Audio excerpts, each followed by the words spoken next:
bakunze rero ba Nikobiri TV reka twongere tubasure. Haleluya. Turuhagaze ku musozi.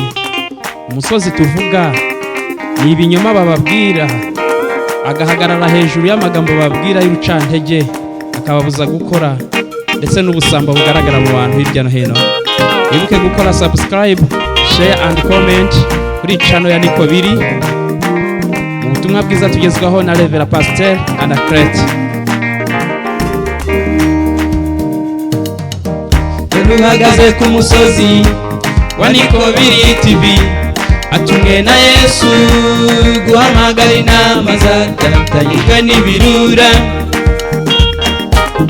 zisubire mu rwuri zitungire roho nzima, umubiri muzima ziri mu bwatsi bwiza.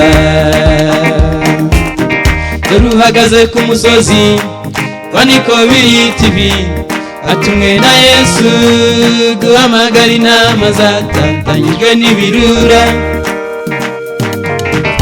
zisubire mu rwuri zitungire roho nzima, umubiri muzima ziri mu bwatsi bwiza. Kurikira inyigisho za Nikobiri TV, zitungire roho nzima, umubiri muzima. Ibyo utumva neza ubisobanurirwa, bihujwe n'ijambo ry'Imana, kuko ari bwo buhanuzi bukwiye kwizerwa n'abantu. Kurikira inyigisho za Nikobiri TV, utungire roho nzima, umubiri muzima. Ibyo utumva neza ubisobanurirwa, bihujwe n'ijambo ry'Imana, kuko ari bwo buhanuzi bukwiye kwizerwa n'abantu.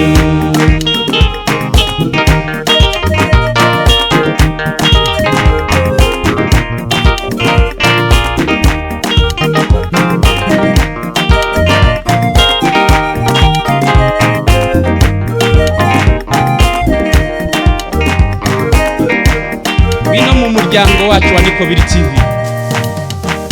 bino mu muryango wa Nikobiri TV, hari uwasizwe amavuta kugira ngo abwirize abantu gukora ibitunga umubiri n'ubugingo. Arongera ahabwa ubumenyi n'Imana kugira ngo asobanure inzandiko zanditswe n'abahanuzi. Bino mu muryango wa Nikobiri TV, hari uwasizwe amavuta kugira ngo abwirize abantu gukora ibitunga umubiri n'ubugingo. Arongera ahabwa ubumenyi n'Imana kugira ngo asobanure inzandiko zanditswe n'abahanuzi. Bino mu muryango wa Nikobiri TV, hari uwasizwe amavuta kugira ngo abwirize abantu gukora ibitunga umubiri n'ubugingo. Arongera ahabwa ubumenyi n'Imana kugira ngo asobanure inzandiko zanditswe n'abahanuzi. Kurikira inyigisho za Nikobiri TV, utungire roho nzima, umubiri muzima. Ibyo utumva neza ubisobanurirwa, bihujwe n'ijambo ry'Imana, kuko ari bwo buhanuzi bukwiye kwizerwa n'abantu. Kurikira inyigisho za Nikobiri TV, utungire roho nzima, umubiri muzima. Ibyo utumva neza ubisobanurirwa, bihujwe n'ijambo ry'Imana, kuko ari bwo buhanuzi bukwiye kwizerwa n'abantu.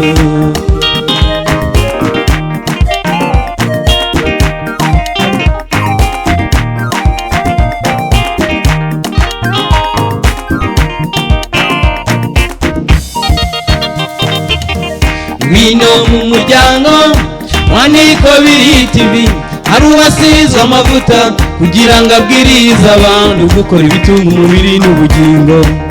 Arongera ahabwa ubumenyi n'Imana kugira ngo asobanure inzandiko zanditswe n'abahanuzi. Bino mu muryango wa Nikobiri TV, hari uwasizwe amavuta kugira ngo abwirize abantu gukora ibitunga umubiri n'ubugingo. Arongera ahabwa ubumenyi n'Imana kugira ngo asobanure inzandiko zanditswe n'abahanuzi. Kurikira inyigisho za Niko Bibiri TV, utungire roho nzima, umubiri muzima. Ibyo tumva neza ubisobanurirwa, ujwe n'ijambo ry'Imana, kuko ari bwo buhanuzi bukwiye kwizerwa n'abantu. Kurikira inyigisho za Niko Bibiri TV, utungire roho nzima, umubiri muzima. Ibyo tumva neza ubisobanurirwa, ujwe n'ijambo ry'Imana, kuko ari bwo buhanuzi bukwiye kwizerwa n'abantu. Kurikira inyigisho za Niko Bibiri TV, utungire roho nzima, umubiri muzima. Ibyo tumva neza ubisobanurirwa, ujwe n'ijambo ry'Imana, kuko ari bwo buhanuzi bukwiye kwizerwa n'abantu.